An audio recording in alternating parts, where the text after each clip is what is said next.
नमस्कार. महाराष्ट्रातील विविध क्षेत्रातील बातम्या झटपट आपल्या मोबाईलवर पाहण्यासाठी लगेचच सबस्क्राइब करा राष्ट्रशक्ती लाईव्ह न्यूज आणि सोबत बेल आयकॉन प्रेस करायला विसरू नका. संत तुकाराम महाराज देहू संस्थांच्या पालखी सोहळ्यात यंदा आप्पाचीवाडी गावाचे नाव अभिमानाने उजळले आहे.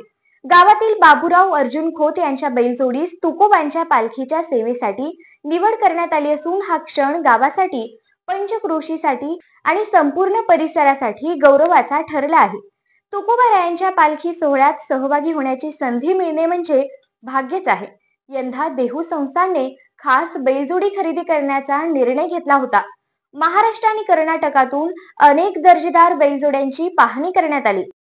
अनेक निकष लावून आरोग्य, शिस्त, चाल, सौंदर्य आणि सेवावृत्ती यावर मूल्यांकन करून खोत कुटुंबियांच्या बैलजोडीची निवड करण्यात आली. 12 जून रोजी गावातून बैलजोडीची ढोल ताशांच्या गजरात भव्य मिरवणूक काढण्यात आली. पारंपरिक वाद्यांच्या निनादात संपूर्ण गाव भक्तिभावानं न्याहाळलं होतं. बैलजोडीची प्रदक्षिणा घालून विधिवत पूजन करण्यात आले आणि ओवाळणी करून तिला भक्तिभावाने सन्मानित करण्यात आले. या पावन प्रसंगाला साक्षीदार होण्यासाठी हजारो भाविकांनी गर्दी केली होती. गावातील प्रत्येक घरातून बैलजोडीच्या पूजनासाठी फुले, फळे, अक्षता आणि आरती घेऊन लोक बाहेर पडले होते. सर्वांनी बैलजोडीला भक्तिभावाने वंदन करून आपली श्रद्धा व्यक्त केली. खोत कुटुंबियांची ही बैलजोडी केवळ देहूच्या रस्त्यावरच नव्हे तर संपूर्ण महाराष्ट्राच्या भावविश्वात दाखल झाली आहे. ही निवड म्हणजे त्यांच्या अथक परिश्रमांचे फलित आहे. ही बैलजोडी ग्रामीण मेहनत, निष्ठा आणि श्रद्धेचे मूर्ती स्वरूप ठरली आहे.